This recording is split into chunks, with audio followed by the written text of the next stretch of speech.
So we've seen some abstract model of computation that involved drawing pictures. How can we get from there to actually running them on a real computer? So in this video, I'm going to show you how to implement a state machine in Ask. At first, this might seem hard because state machines are based on graphs. They have a bunch of nodes and a bunch of arrows, and those don't look like they're a recursive data type. But luckily, there's something different we can do. So here's the example state machine that we had in the last video. So we had an alphabet with 3 letters, A, B, and C. But for this video, I'm going to simplify, and I'm just going to say we have 2 letters, A and B, to make things a little bit less tedious. So I'm going to slightly change this machine so that it will accept the strings that contain an odd number of A and an even number of B. And it turns out that we can do this just by deleting the C-labeled arrows.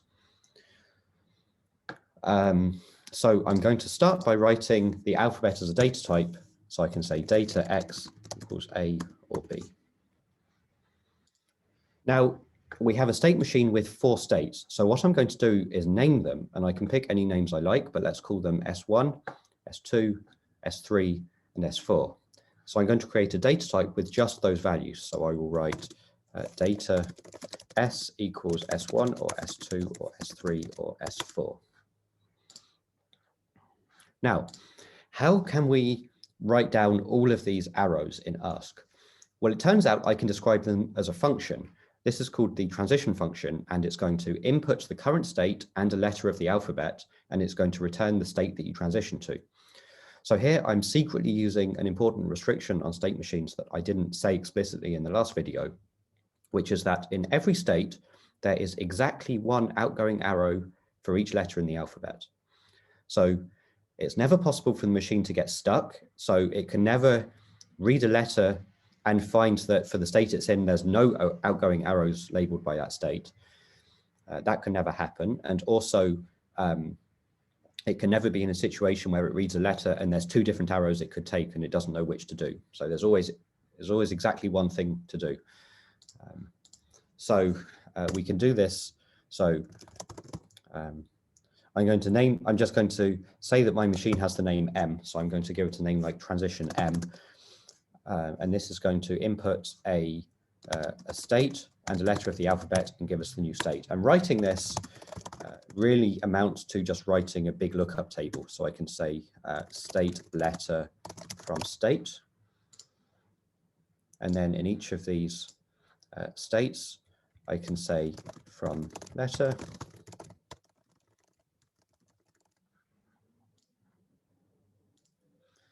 Okay, and then really I just have to say where all of the arrows go. So in state S1, if I read an A, I go to state S2. So this case should be equals S2.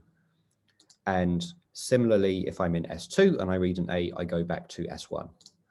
So this one is S1. And similarly, reading an A flips between S3 and S4. So it's here. And then reading a B flips between S1 and S3 and between S2 and S4. So here we have, it says equals S3, equals S4, equals S1, equals S2. So this function describes where all of the arrows go. Okay, so we have some more information we have to specify before we've completely described this machine. We have to specify the initial state, which is just S1. So I'll hold off writing that until a bit later. The other thing we need to do is to say which states are accepting. So in this case, S2 is an accepting state and the other 3 are not accepting. So for this, I can just say, I can write a function called accepting M that goes from S to bool, and I can just say define accepting M state from state.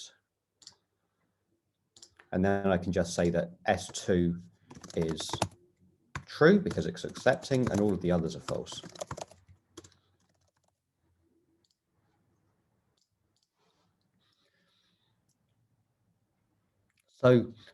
So now what I can do is I can write a function that will input all of this data, so the transition function, the acceptance function, and the initial state, and a string, and it will return a Boolean that says whether the machine accepts that string or not. So actually, I can write this function to be generic, so it works not just for any transition function and any accepting function, but also any set of states and any alphabet. So for this, I'm just going to change to lowercase. So we input a transition function that takes s to x to s. So now these are lowercase, so these could be anything. And an accepting function from s to bool, and an initial state or a current state, and then an input string, which is a list of x, and then returns a Boolean.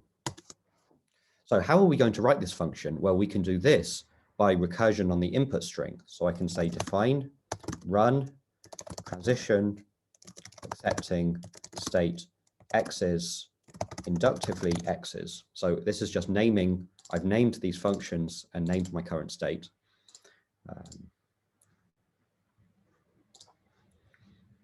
And then I'm going to say from x's.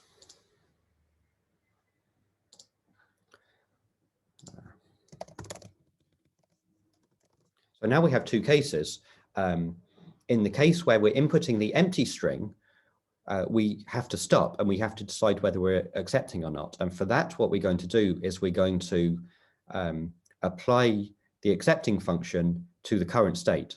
And that will give us true or false that tells us whether we're accepting or not. So this, I'm just going to say equals accepting state. So it applies the accepting function to the current state.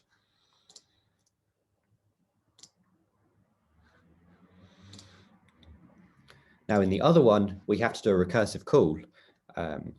So for this, we say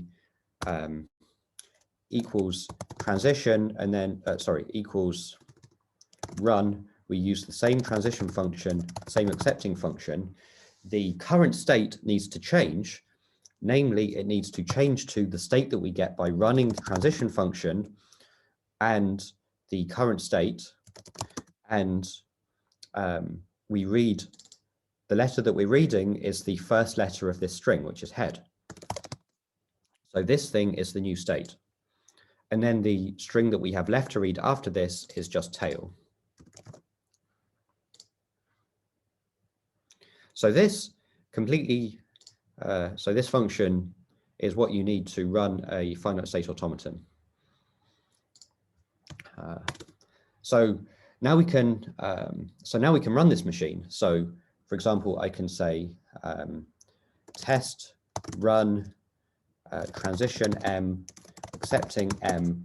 Now at this point, we need to say that the initial current state is the start state. So at this point, I say s1. This is the initial state.